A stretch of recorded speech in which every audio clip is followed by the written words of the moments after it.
jahat kita. Dan saat ini kita mau sama-sama merayakan kehebatan Tuhan kita melalui ibadah ini. Kita mau sama-sama naikkan pujian penyembahan dengan suara kita. Dan kita mau menyembah nama Tuhan. Satu-satunya nama yang layak kita sembah. Mari sebelum kita mulai ibadah, kita bersatu dalam doa terlebih dahulu. Mari kita masuk dalam doa. Tuhan, terima kasih baik Kamu Tuhan, karena kesempatan yang masih Kau berikan bagi kami semua, sehingga kami bisa bangun dan masih bisa beribadah untuk muji dan memuliakan nama-Mu Tuhan. Sementara kami akan menaikkan pujian, kami akan menaikkan penyembahan kami, biarlah Tuhan Kau dengar dan Kau jawab Tuhan. Kami serahkan seluruh kegiatan acara ini dalam tangan-Mu Tuhan, yang di dalam nama Tuhan Yesus, haleluya, amin. Oke, haleluya, mari saya mau ajak setiap jemaat, ayo kita bangkit berdiri, pastikan kita berdiri. Kita mau bertepuk tangan memuji Tuhan, Tuhan Yesus yang dahsyat. Apapun saat ini masalah kita, meskipun kita sedang dalam badai topan dunia, tapi kita tahu hanya Tuhan perlindungan kita. Amin. Di badai topan dunia, Tuhanlah perlindunganku. Kendati goncang semesta, Tuhanlah perlindungan. Sekali lagi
dapat berseru selain hanya kepadamu Tuhan.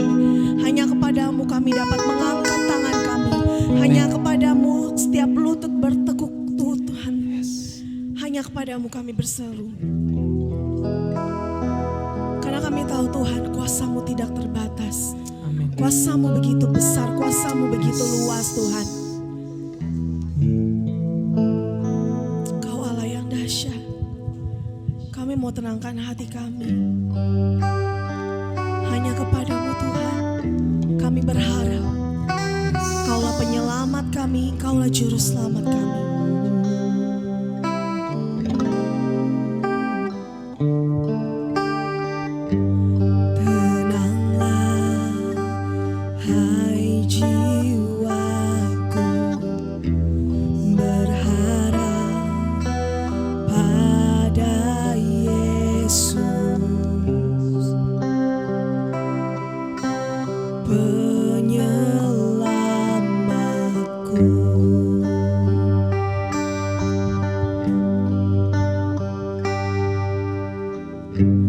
Berserah, hai jiwaku, sepenuhnya pada Yesus, penyelamatku. Melebihi setiap akal kami Tuhan. Melebihi akalku, tak terbatas kuasa-Mu, oh Yesusku. Kau Tuhan yang sembuhkan, Tuhan yang pulihkanku, yang bebaskanku.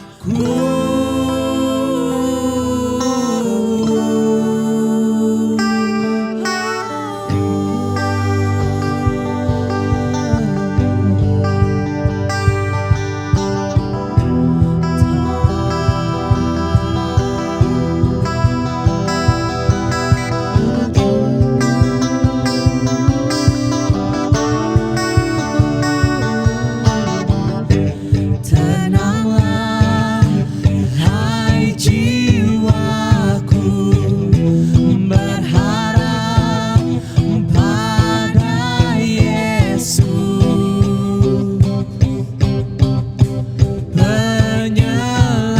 penyelamatku.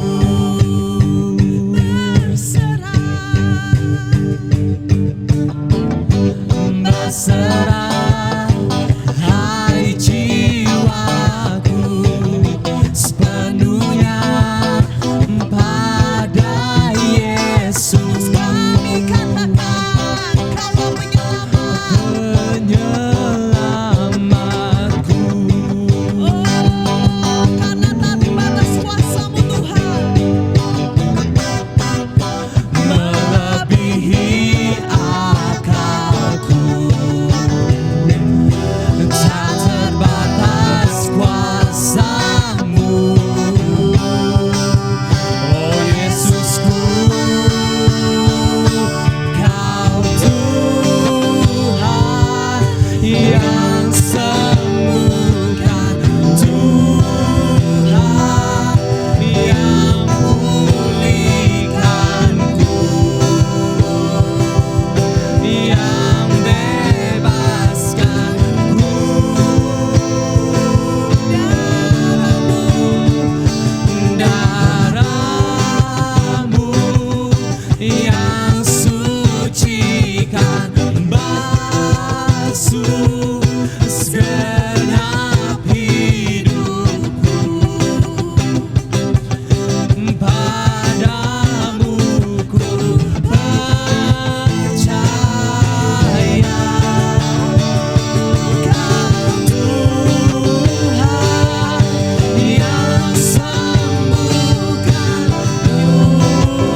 kondisi kami.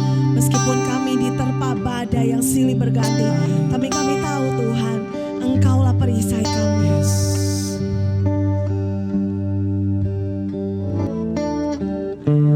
Engkaulah perisaiku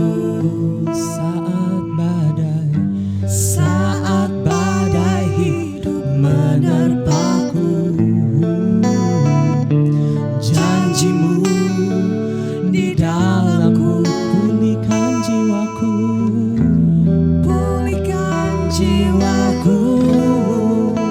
ku kan berdiri di tengah badai dengan kekuatan yang Kau berikan. Sampai kapanpun ku kan bertahan, karena Yesus selalu menopang. Ku kan berdiri di tengah badai dengan kekuatan yang Kau berikan. Sampai kapanpun ku kan bertahan, karena Yesus selalu menopang. Ku kan berdiri di tengah badai dengan kekuatan sampai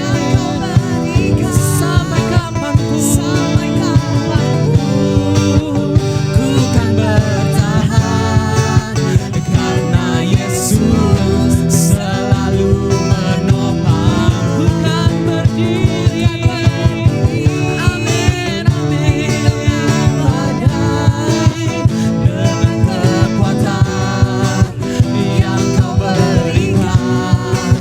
Sampai kapanpun ku kan bertahan, karena Yesus selalu menopang hidupku. Sampai kapanpun, sampai Yesus selalu menopang hidupku.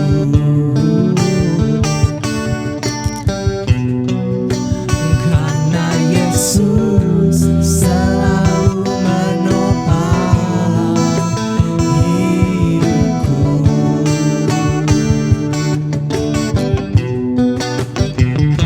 Sampai kapanpun Tuhan, kami akan selalu bertahan, karena kami tahu Engkau yang memegang kehidupan kami. Amin, amin. Engkau yang senantiasa memegang tangan-tangan kami Tuhan. Terima kasih banyak. Dan saat ini kami mau siapkan hati kami untuk mendengarkan kebenaran firman Tuhan. Hanya di dalam nama Tuhan Yesus kami berdoa, haleluya. Amin. Shalom, selamat pagi Bapak Ibu, saudara-saudari di dalam Tuhan Yesus Kristus. Kita adalah orang yang diberkati Tuhan. Kita adalah orang yang diurapi oleh Tuhan, karena kita sangat mengandalkan kepada Dia. Sebelumnya kita masuk dalam doa dulu. Bapa, kami ucap syukur kepadamu pada hari ini. Kami merasa bangga memiliki Allah seperti Engkau. Selalu menjaga kami, memelihara kami, melindungi kami. Kemanapun kami pergi tetap sehat, yang kuat dan selamat. Terima kasih Tuhan yang baik. Sebentar lagi kami akan mendengar sabdamu. Berbicara kepada kami Tuhan. Biar kami semakin hari semakin tahu, semakin mengenal-Mu semakin dalam, semakin bisa melakukan firman-Mu sesuai perintah-Mu Tuhan. Kau pimpin dalam hidup kami Tuhan. Berkati setiap orang yang rindu pada firman-Mu. Di dalam nama Tuhan Yesus Kristus. Haleluya. Amin. Bapak Ibu, saudara-saudari, di dalam Tuhan Yesus Kristus. Tema pada pagi ini adalah ketaatan akan membawa berkat. Ketidaktaatan membawa kehancuran. Kita baca dulu 1 Samuel 13 ayat 13 dan 14. Kata Samuel kepada Saul, perbuatanmu itu bodoh. Engkau tidak mengikuti perintah Tuhan Allahmu yang diperintahkannya kepadamu. Sebab sedianya Tuhan mengkokohkan kerajaanmu atas orang Israel untuk selama-lamanya.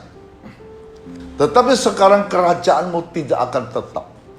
Tuhan telah memilih seorang berkenan di hatinya, dan Tuhan telah menunjukkan dia menjadi raja atas umatnya.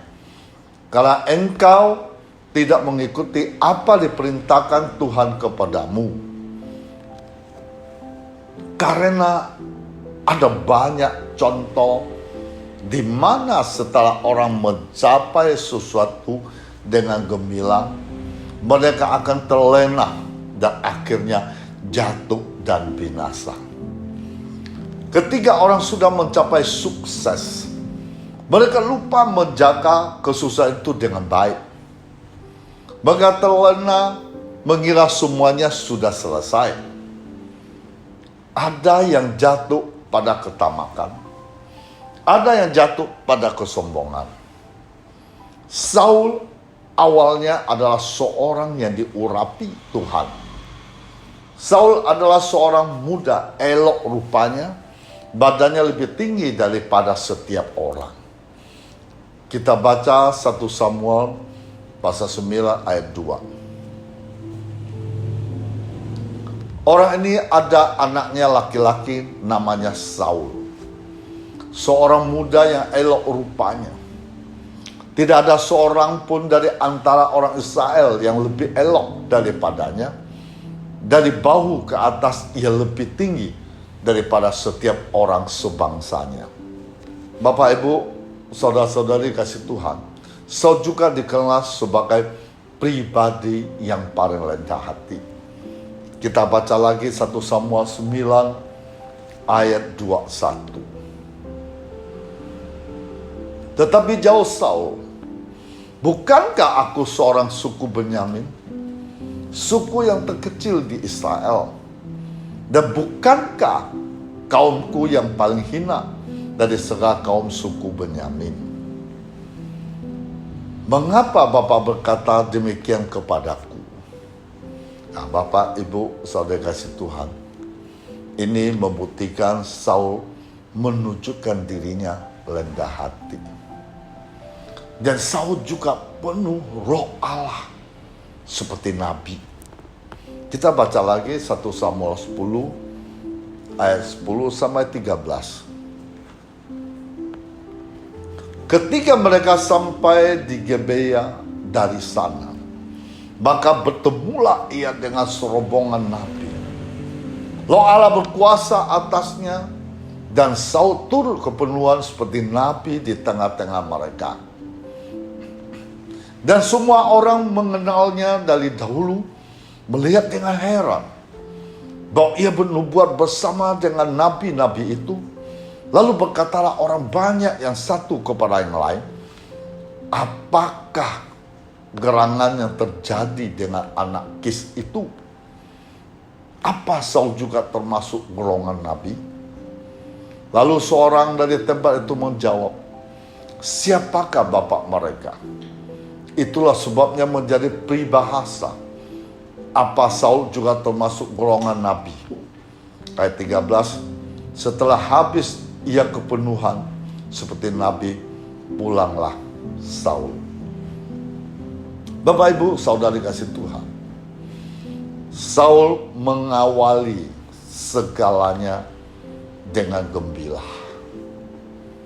Tapi yang terjadi kemudian sungguh ironis. Dalam pasal ke-13 kita mulai melihat tanda kejatuhan Saul. Ketidaktaatan Saul waktu orang Filistin datang menyerang. Saul mulailah hilang pengharapan dan kesabaran.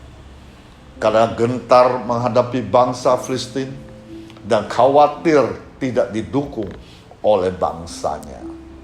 Kita bisa lihat lagi 1 Samuel 13 ayat 11 sampai 12.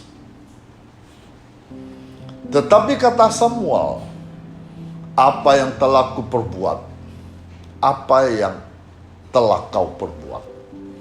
Jawab Saul, kalau aku melihat layat itu berserak-serak meninggalkan aku, dan engkau tidak datang pada waktu yang telah ditentukan, padahal orang Filistin telah berkumpul di Mikmas. Maka pikirku, sebentar lagi orang Filistin akan menyerang aku di Gilgal, padahal aku belum memohonkan belas kasihan Tuhan.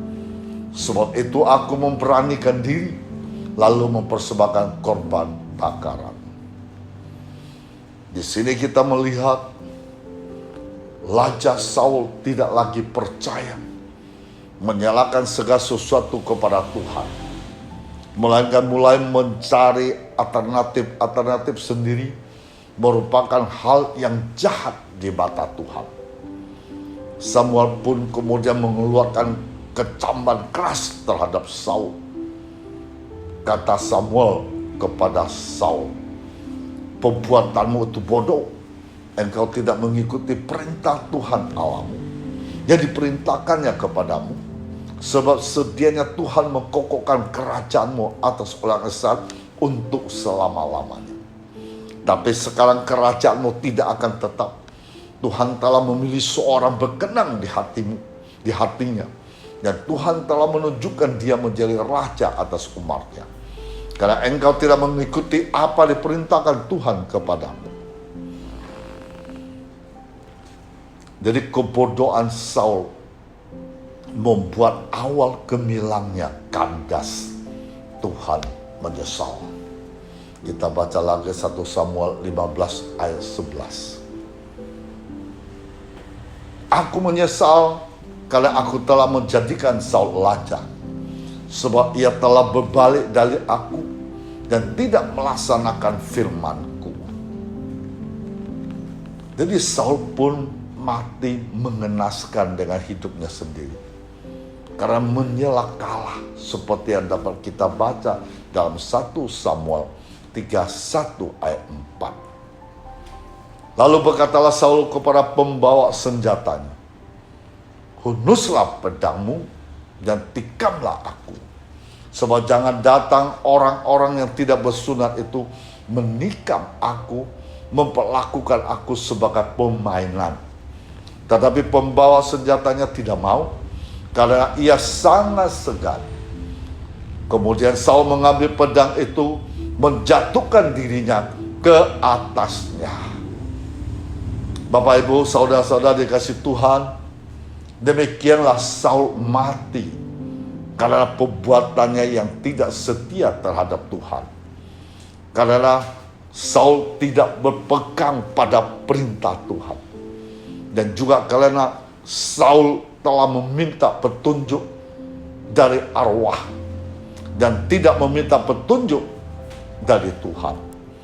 Sebab itu Tuhan memberikan Saul, menyerahkan jabatan raja itu kepada Daud bin Isai. Kita baca lagi 1 Tawaris pasal 10 ayat 13 sampai 14. Demikianlah Saul mati karena perbuatannya yang tidak setia terhadap Tuhan. Oleh karena ia tidak berpegang pada firman Tuhan, juga karena ia telah meminta petunjuk dari arwah dan tidak meminta petunjuk Tuhan, sebab itu Tuhan membunuh dia, menyerahkan jabatan itu kepada Daud bin Isai. Awal yang gemilang kemudian berakhir dengan kejatuhan akibat sikap yang mengkhianati Tuhan. Selanjutnya kita tahu Daudlah yang menggantikan Saul. Hidup Daud pun bukannya lancar-lancar saja. Kita tahu bagaimana Daud dikejar-kejar dan mendapat ancaman pembunuhan. Tapi Daud taat penuh pada Tuhan. Daud yakin dengan kuasa Tuhan dan mau menyerahkan seluruhnya ke dalam pelindungan Tuhan. Daud tidak terjaga Daud tetap terjaga, memuliakan Tuhan dalam hidupnya terancam. Daud menerima berkat Tuhan seperti tertulis dalam 2 Samuel pasal 7 ayat 8 sampai 12. Oleh sebab itu, beginilah kau katakan kepada hambaku Daud, beginilah firman Tuhan semesta alam. Akulah mengambil engkau dari padang ketika mengiring kambing domba untuk menjadi raja atas umatku Israel. Aku telah menyertai engkau dari segala tempat yang kau jalani, yang telah melenyapkan segala musuhmu dari depanmu. Aku membuat besar namamu seperti nama orang-orang besar yang ada di bumi. Aku menentukan tempat bagi umatku Israel, menanamkannya, sehingga ia dapat diam di tempatnya sendiri, dengan tidak lagi dikejutkan dan tidak pula ditindas oleh orang-orang lalim seperti dahulu. Ayat ke-11. Sejak aku mengangkat hakim-hakim atas umatku Israel, aku mengaruniakan keamanan kepadamu daripada semua musuhmu. Jadi diberitahukan Tuhan kepadamu, Tuhan akan memberikan keturunan kepadamu. Ayat 12. Apabila umurmu sudah genap, engkau telah mendapat perhatian bersama-sama dengan nenek moyangmu, maka aku akan membangkitkan keturunanmu yang kemudian, anak kandungmu, dan aku akan mengkokohkan kerajaannya. Dialah akan mendirikan rumah bagi namaku, dan aku akan mengkokohkan tata kerajaan untuk selama-lamanya. Baca lagi lanjut ayat 14 sampai 16. Aku akan menjadi bapaknya dan ia akan menjadi anakku. Apabila ia melakukan kesalahan, maka aku akan menghukum dia dengan rotan yang dipakai orang dan dengan menggulung yang diberikan anak-anak manusia. Tetapi kasih setiaku tidak akan hilang darinya, seperti yang kuhilangkan dari Saul, yang telah kujauhkan dari hadapanmu. 16. Keluarga dan kerajaanmu akan kokoh untuk selama-lamanya di hadapanku. Tatamu akan kokoh untuk selama-lamanya. Ketika kita menerima Kristus sebagai juru selamat, ketika kita percaya mengenal Tuhan Yesus dengan keyakinan yang berasal dari diri kita sendiri, saat itu sebenarnya kita sudah memulai sebuah awal yang gemilang. Kita menerima pelindungan-pelindungan, ada pemeliharaan, keselamatan dari Tuhan. Namun jika kita terlena, menjauhkan dari Tuhan, kemudian kita mulai terjadi hal-hal yang menyakiti hati Tuhan, kita pun menuju pada kejatuhan, bahkan kebinasaan seperti Saul. Setelah memulai awal yang gemilang dengan menerima Kristus dalam hidup kita secara pribadi, kita harus melanjutkannya dengan terus taat dan setia mengikuti Tuhan. Menyerahkan hidup kita kesatuan ke dalam rencananya yang sudah pasti akan indah pada akhirnya. Dalam keadaan tertekan, terjepit, dihimpit masalah, percayalah pada Tuhan punya kuasa yang lebih dari apapun.